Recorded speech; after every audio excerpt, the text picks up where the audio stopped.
On March 12, 1804, U.S. District Court Judge John Pickering of New Hampshire became the first federal judge to be impeached by the House of Representatives, is tried by the Senate, and removed from office. Once one of his state's leading citizens, Pickering was charged with loose morals and intemperate habits, and conduct disgraceful to his own character as a judge and degrading to the honor and dignity of the United States. His crime: appearing drunk on the bench. Pickering's early career had been exemplary, according to most of his contemporaries. As a graduate of Harvard College in 1761, he studied law and was admitted to the bar. Dartmouth College awarded him an honorary LL.D. in 1792. After holding sundry civil posts during the Revolutionary period, he served in a convention that drafted the New Hampshire Constitution of 1779. He was a member of a second constitutional convention in 1781, and a decade later helped to revise the second constitution. Although he represented Portsmouth in the state legislature for several terms, he was elected but refused to serve a national post, including the Continental Congress and the Philadelphia Convention of 1787 that framed the federal constitution.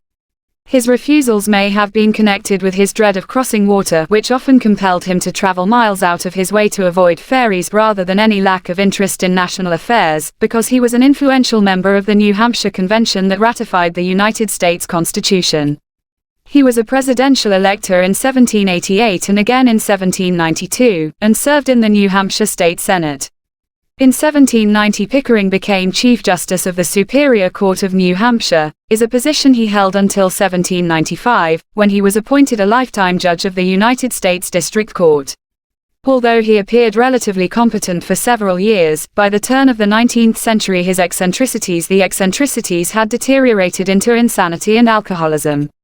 In 1801 a judge of the circuit court was assigned to take over Pickering's duties, but when the circuit courts were abolished thereafter, Pickering, refusing to resign, resumed his position.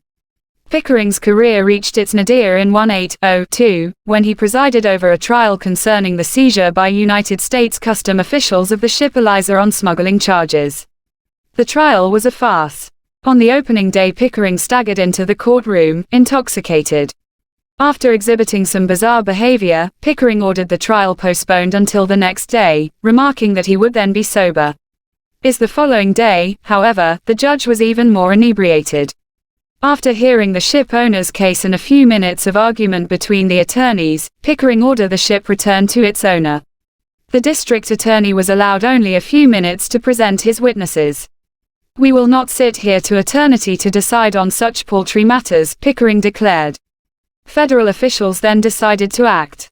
Though Pickering was clearly incompetent to continue serving on the bench, the Constitution offered no way to remove him short of impeachment, the grounds for which were restricted to treason, bribery, or other high crimes and misdemeanors. Pickering's offenses fit comfortably into none of these categories. But the House of Representatives nonetheless voted article of impeachment against him.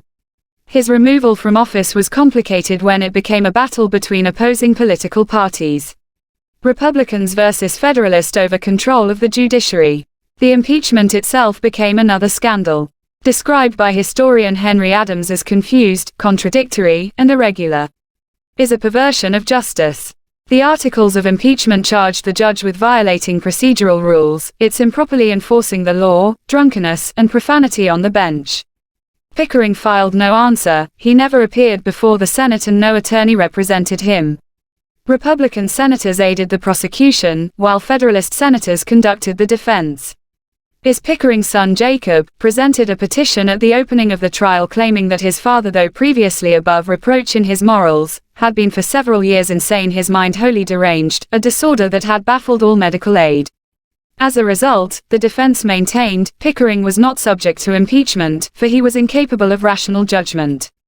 After heated debate along party lines, Pickering was found guilty of all 4 articles of impeachment. The Senate voted his removal from office on March 12, 1804. Pickering died on April 11, 1805.